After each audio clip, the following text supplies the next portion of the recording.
గోదావరి పుష్కరాల సందర్భంగా రాష్ట్ర ప్రభుత్వం విద్యుత్ సదుపాయాల మెరుగుదలకు పెద్ద ఎత్తున నిధులను ఖర్చు చేస్తోంది. ఉభయ గోదావరి జిల్లాల్లో 521 కోట్ల రూపాయలు విద్యుత్ సంబంధిత మౌలిక సదుపాయాల కల్పనకు వెచ్చించనుంది.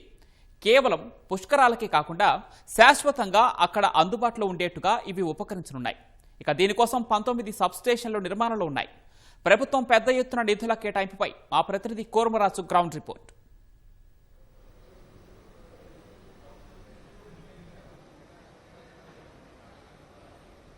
పవన్, ధన్యవాదాలు.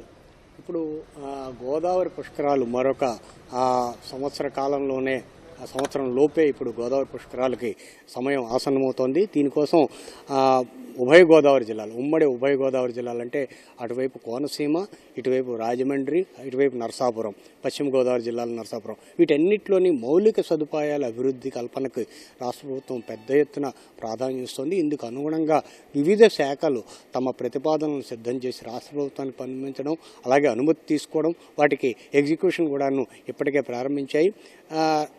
ప్రధానంగా గోదావరి పుష్కరాలకు కేంద్రమైన రాజమండ్రి, అలాగే కోనసీమ జిల్లా, కోనసీమ, అమలాపురం, అలాగే నరసాపురం, పశ్చిమ గోదావరి జిల్లాలో నరసాపురం, వీటి చోట్ల నిరంతరాయంగా విద్యుత్తుకు సంబంధించి ఇంధన శాఖకు సంబంధించి విద్యుత్ మౌలిక సదుపాయాల కల్పనకు సంబంధించి పెద్ద ఎత్తున విస్తృతంగా ఏర్పాట్లు చేస్తున్నారు. అండర్ గ్రౌండ్ కేబులింగ్ సిస్టంతో పాటు విద్యుత్ సబ్స్టేషన్లు అంటే 19 విద్యుత్ సబ్స్టేషన్లు కొత్తగా ఏర్పాటు చేస్తున్నారు. అంటే నిరంతర విద్యుత్ సరఫరా ఎక్కడ, అలాగే నాణ్యమైన విద్యుత్తునేమో 24 గంటలు అందుబాటులో ఉంచడానికి పుష్కరాల సమయంలోనే కాకుండా పుష్కరాల తర్వాత కూడా ఆ ప్రాంత ప్రజలకి ఏమాత్రం పూర్తి స్థాయిలో ఇబ్బంది లేకుండా పూర్తి స్థాయిలో అందుబాటులో ఉండడానికి వీలుగాను దాదాపు 521 కోట్లు, అంటే ఇందులో 411 కోట్ల రూపాయలనేమో తూర్పు ప్రాంత విద్యుత్ పంపిణీ సంస్థ దాని ప్రతిపాదన దాని బడ్జెట్లో ఇస్తుంది. మిగతా 100 కోట్లు కూడాను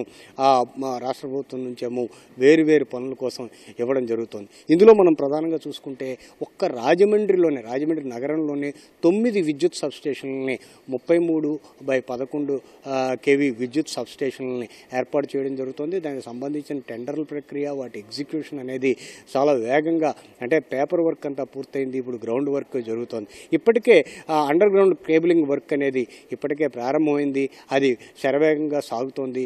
ఎందుకంటే అటు తుఫాన్ల సమయంలో కూడాను ఈ గోదావరి జిల్లాల్లోని ఎటువంటి అవాంతరాలు లేకుండా విద్యుత్తుకు సంబంధించి ఈ వ్యవస్థ అనేది క్రమంగా ఇది మిగతా ప్రాంతాలకు కూడాను విస్తరింపజేయడానికి అనువుగా అంటే ఇది ఒక ప్రయోగాత్మక ప్రాతిపదిక అని మనం చెప్పాల్సి ఉంటుంది. ఇది కూడాను ఈ ప్రాంత ప్రజలకే పూర్తి స్థాయిలో, అంటే పుష్కరాల సందర్భంగా వచ్చే యాత్రికులను దృష్టిలో పెట్టుకొని ఏర్పాట్లలో భాగంగా చేస్తున్నప్పటికీ కూడాను ఇవి శాశ్వతంగా ఆ ప్రాంత ప్రజలకు ఉపయోగపడతాయి.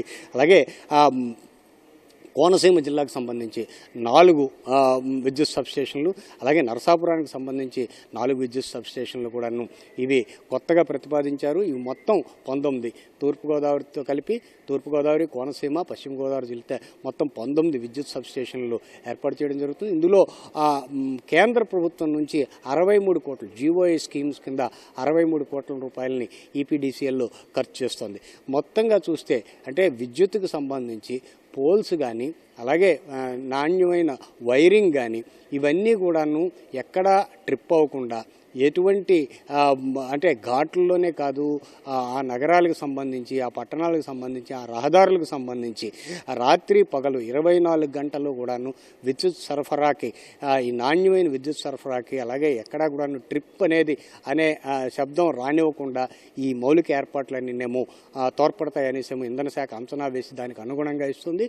అలాగే ఆ తాత్కాలిక ఏర్పాట్ల కోసం అవసరమైతే మరింతగా ప్రతిపాదనలు వస్తే వాటిని కూడా పరిశీలిస్తామనేసేమో చెప్తోంది. కెమెరామెన్ కోటేశ్వరరావుతో కూర్మరాజు, ఈటీవీ న్యూస్, విజయవాడ నుంచి over to studio. Right, thank you కోర్మరాజు.